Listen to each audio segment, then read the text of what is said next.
Un invité exceptionnel ce soir. Combien de vies a-t-il eu, Monsieur Univers, gouverneur de Californie, aujourd'hui militant contre le réchauffement climatique? Avant cela, il était devenu une des plus grandes stars d'Hollywood et il a choisi de reprendre les habits de son personnage, devenu culte avec le retour de Terminator. Bonsoir Arnold Schwarzenegger, merci d'être avec nous ce soir. Lorsque vous revenez ici en Europe, est-ce que vous vous sentez encore un petit peu européen après toutes ces années ou totalement américain? Vous, l'Autrichien, est-ce que vous vous sentez encore un petit peu européen? Non, je suis né en Autriche, mais je me suis construit aux États-Unis. C'est ce que je dis souvent. Bien sûr, il y a des restes de mentalité européenne, de mentalité autrichienne. Mon côté autrichien pense un peu différemment de mon côté américain. Mais ça enrichit la façon de penser. Bien sûr, il y a des conflits car ce sont des mentalités de pensée différentes, mais ça aide à prendre de meilleures décisions. Vous auriez pu finalement vivre ou écrire votre histoire ailleurs qu'aux États-Unis. Vous dites souvent que non. Pourquoi? Parce que l'Amérique permet tout. Je suis absolument convaincu que l'Amérique est la terre des opportunités. Et je n'aurais pas pu avoir cette carrière en Autriche ou ailleurs en Europe ou dans le monde d'ailleurs. Les États-Unis, c'est un lieu très particulier. Je rêvais de devenir un culturiste, ce n'était pas un sport européen, c'était un sport américain. Je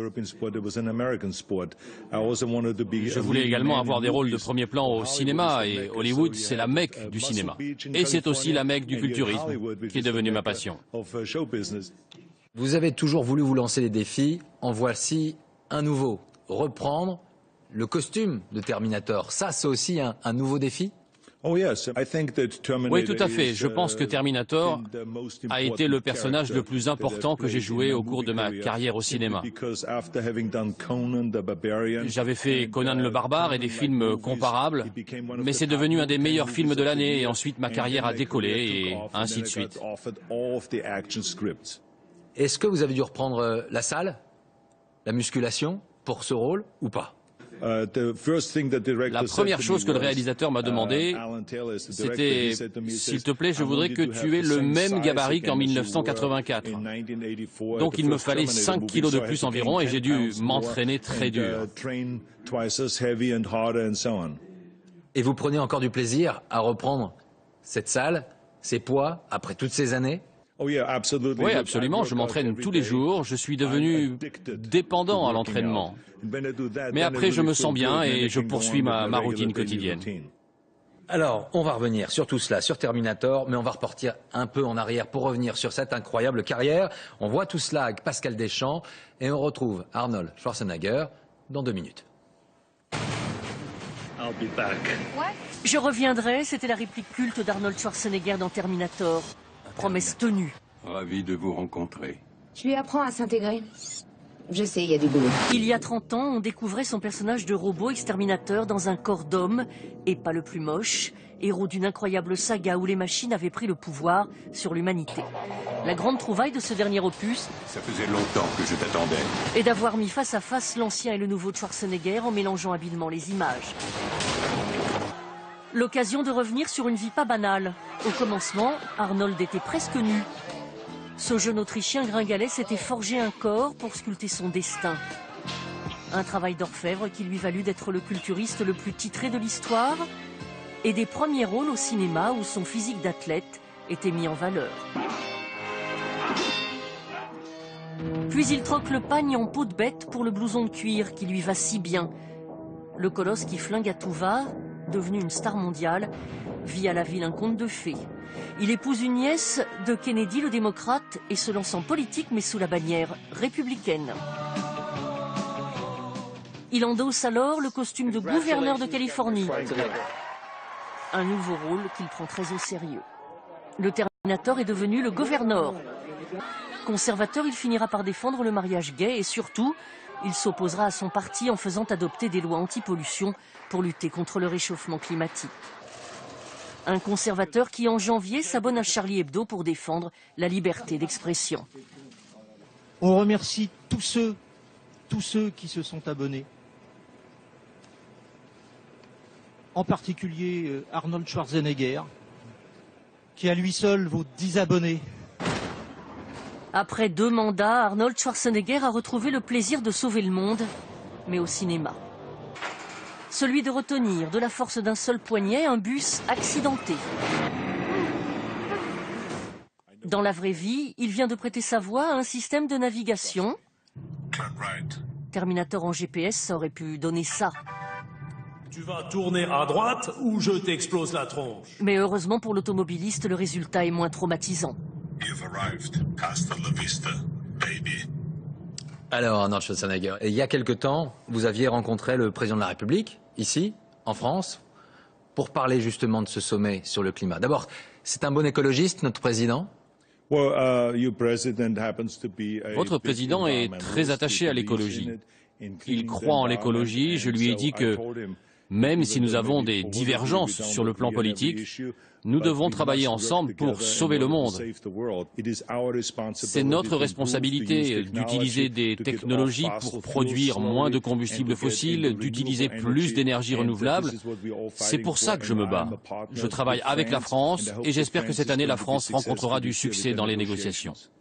Vous n'avez pas envie, finalement, d'allier les deux passions de votre vie, le cinéma et aujourd'hui l'écologie. Pourquoi pas un grand film, un grand spectacle qui permettrait de nous mobiliser sur l'écologie? Ça vous intéresserait?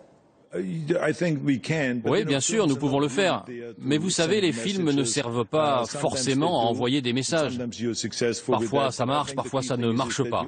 Ce qu'il faut faire, c'est impliquer tout le monde dans cette croisade pour l'environnement. Vous dites souvent, j'ai fait du cinéma pour le public. Vous y avez trouvé du plaisir, vous également quand même. Vous savez, les films, le divertissement, c'est un peu comme la politique. Il faut sentir ce que les gens veulent voir, ce qu'ils veulent faire.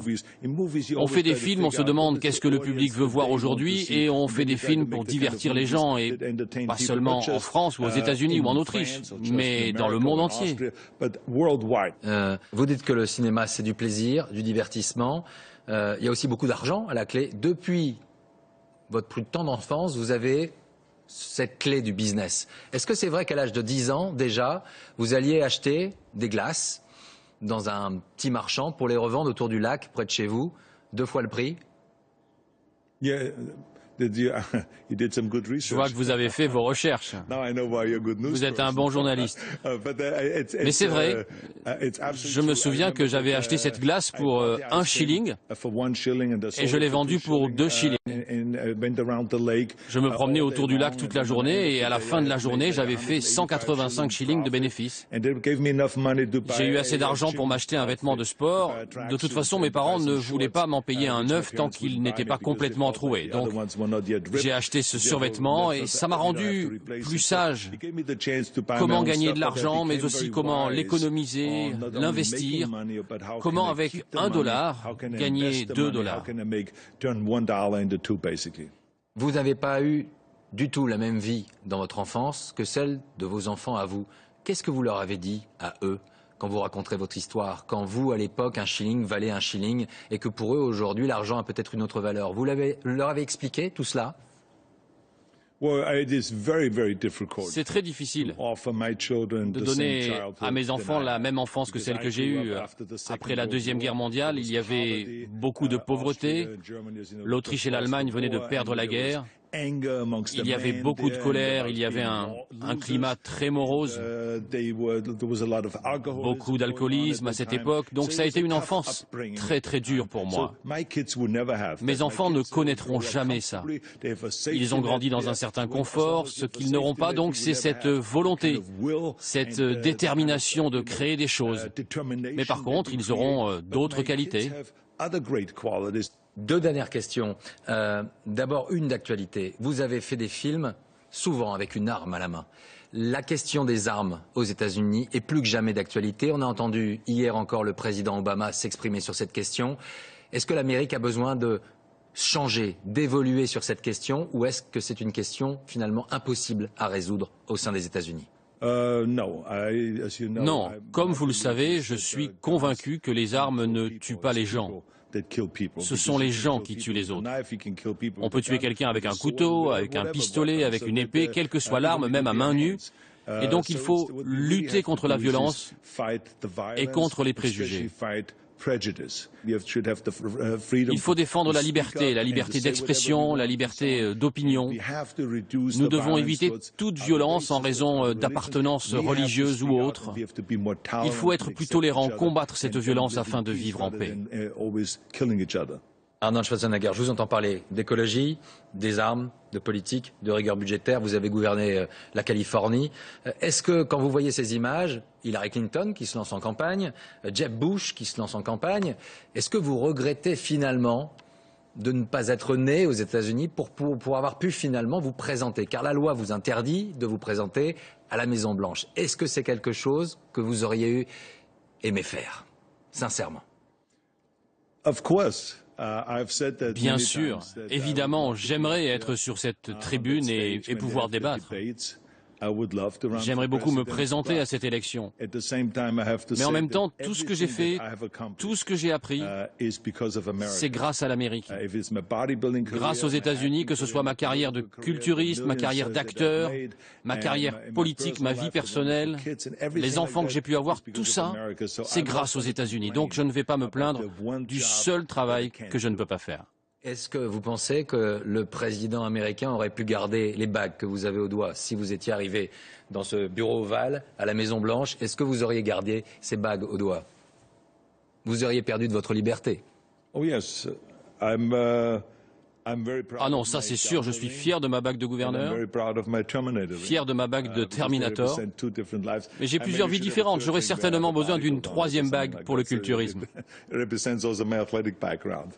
Les deux bagues pour les deux vies, les vies d'Arnold Schwarzenegger. Merci beaucoup d'être venu sur notre plateau ce soir. Je suis sûr que les Français étaient ravis de vous entendre parler d'un peu tout cela ce soir. Merci à vous. Terminator Genesis sort dans les salles le 1er juillet prochain. À bientôt. Thank you very much. Thank you. Voilà une